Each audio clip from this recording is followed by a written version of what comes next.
The tsunami saw the Tamil diaspora flock to Sri Lanka. My cousin was one of them.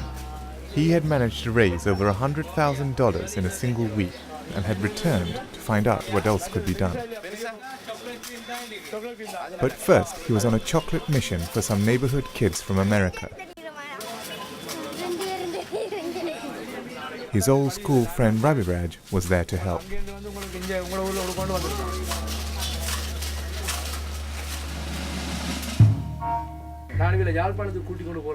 That was when I first met Raviraj. I liked him immediately, especially his energy and his way with people. He spoke Tamil, English and Sinhala and was able to bridge the ethnic divides. All kinds of people came to speak to him.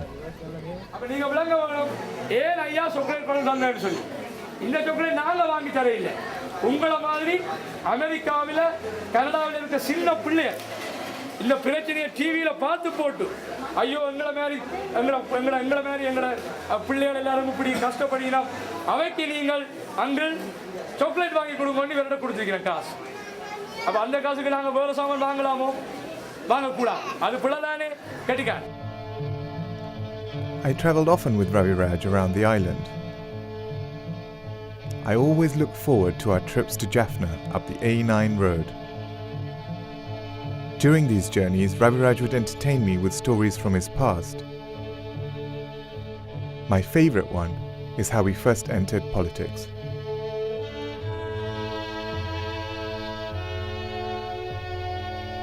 When Raviraj was about to go to Jaffna to run for deputy mayor, his mother refused to let him leave the house. Her anxiety was understandable. The previous two mayors had both been assassinated, allegedly by the Tamil Tigers. Raviraj's mother, knowing that her son strictly observed Hindu customs and practices, positioned herself in front of the doorway, her legs blocking his path. It is forbidden to cross over someone else's legs, especially when they're your mother's. Raviraj was in a dilemma. For hours he agonized, but in the end crossed over to take the first steps of his political career. Raviraj felt that the tsunami, although a terrible disaster, was an opportunity for people to forget their differences and come together as one. You know, I am always an optimistic personality. I will never think about something coming to standstill. I always see as a positive thing. Then I want to continue with this, and I feel this peace talk should continue. That would be the outcome of this. And we all will get together and solve our basic problem. Thereby, we can have a united Sri Lanka forever. Okay, yeah. During the months that followed, I saw less of Raviraj. He felt it was no longer safe for me to travel with him. He shunned security and people said he was taking too many risks with his outspokenness. Raviraj spoke out against everyone. He was particularly critical of the government's decision to close the A9 road, the only land link to the north of the country.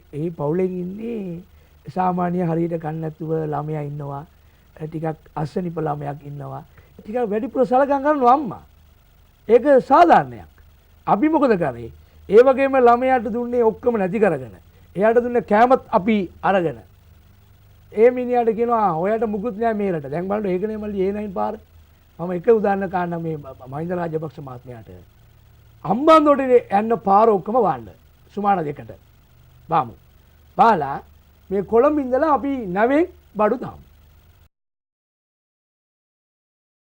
Shortly after this interview, Raviraj and his bodyguard Lucky were shot dead in Colombo. His mother's worst fears had come true. I was shocked when I heard the news. The previous evening he had been protesting outside the UN head office against the killing of 47 refugees in Vaharai by government troops.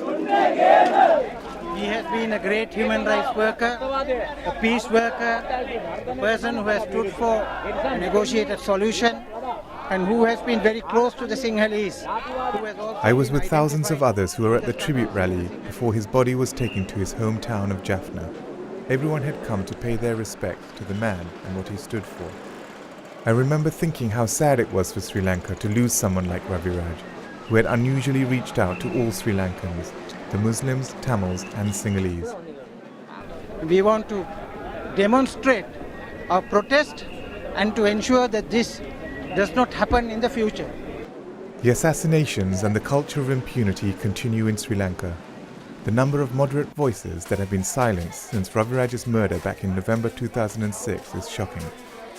It's easy to forget people like Raviraj and his efforts to transform this senseless conflict, for his death to become just another statistic. But I continue to remember him today. Maybe his voice is no longer heard, but that is heard loudly, even in his death. That's what I can say. இந்த சோகத்தை நாங்கள் மறந்து நாங்கள் எல்லாரும் புது வாழ்வு வாழவோம். ஏன்னா நீங்களாம் நாளைக்கு வளர்ந்து பெரியாக்களா வாழாங்க.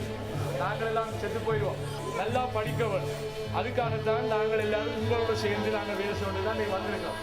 யாழ்ப்பாணத்திலேயும் வடபாணத்திலேயும் உங்களை மாதிரி பிள்ளைகள் கணக்க பேர் இருக்கிறோம். ஆனால் நாங்கள் வடக்கும் கிழக்கும் ஒற்றுமையாக வாழ வேணும். தமிழ் மக்கள் எல்லாரும் நல்ல ஒற்றுமையாக இருக்கணும்னு தான் நாங்கள் அங்கே இருந்து உங்கள்கிட்ட வந்திருக்கோம்.